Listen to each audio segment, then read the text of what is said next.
Welcome to the Fear and Greed Business News Afternoon Report for Tuesday, the 4th of February, 2025. I'm Sean Aylmer. Every afternoon, we've got the 5 stories that happened today that you need to know about. Story number 1, Donald Trump has delayed for 30 days, imposing 25% tariffs on both Canada and Mexico. But the 10% tariff on Chinese goods is now in effect, and that triggered Beijing into implementing retaliatory tariffs on the US. The toing and froing hit global financial markets over the past 24 hours. The Aussie dollar fell, Bitcoin rose, oil was down, and gold is still trading near record highs. The ASX rallied sharply in the first half hour this morning, then pretty much fell all day to actually finish lower at 8,374 points. Tech stocks were easily the best performers, mirroring Wall Street. Miners also rallied after Donald Trump revealed he'd probably speak to the Chinese government about these tariffs. Energy companies fell back as oil prices dropped, so too real estate investment trusts and consumer discretionary stocks. Uncertainty is ruling the market at the moment. Story number 2, Woolworths boss Amanda Bardwell has restructured her management team as she looks to boost sales across the chain and particularly in its home brand products. There's now a position of Managing Director of Woolworths Retail. The woman who is taking that job, her name is Annette Carantoni. She was previously Chief Supply Officer. She'll look after supermarkets, the red meat processing and supply business known as Greenstock, the broader home brands operation, and grocery delivery company Milk Run, a very big gig. Woolies is under pressure. Late last year, it said it was heading for lower profits and had to up discounting. Of course, the competition watchdog, the Australian Competition and Consumer Commission, is also looking into pricing behaviour of both Woolies and Coles. Woolies' share price is down about 16% over the last 12 months. It was one of the worst of the large caps in 2024.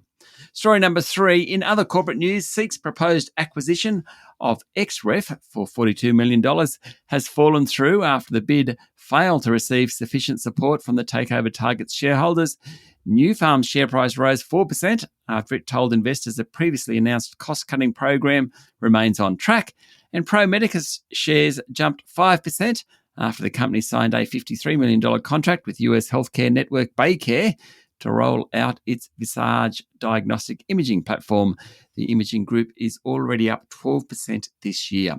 Story number 4, Australia's largest glass maker and only maker of architectural glass, Oceania Glass, has been placed in administration less than a year after successfully arguing that China and Thailand were dumping cheap glass into the Australian market. Grant Thornton has been installed as administrator of the Dandenong-based company and will continue to run it while they assess the state of the business, according to a report in The Australian. The company employs around 250 people and its products include float glass, coated glass and laminated glass. They're used in buildings across the country.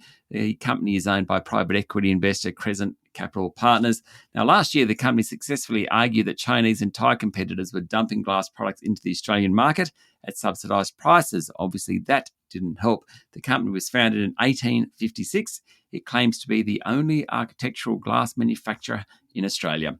And story number 5, Donald Trump says Elon Musk can't do anything without his approval, as the cost-cutting czar is accused of breaching the Constitution.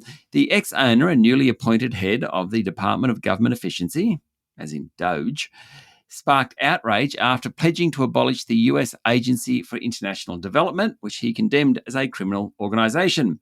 Also, representatives from Mr. Musk's organisation were granted access to secure Treasury systems over the weekend, raising fears he could cut payments to state programs such as Medicaid, which provides healthcare to millions of low-income Americans. Democratic legislators in the Senate wrote to the Secretary of State, Marco Rubio, raising deep concerns about Mr. Musk's department accessing classified information and risking national security. Mr. Trump appears to be trying to reel in Mr. Musk. He said, and I quote, "We'll give him the approval when appropriate. Where not appropriate, we won't." But he reports in. That's it for the afternoon report for Tuesday, the 4th of February, 2025. Make sure you hit follow on the podcast. We'll be back tomorrow morning with a Wednesday edition of Fear and Greed Business News. I'm Sean Aylmer. Enjoy your evening.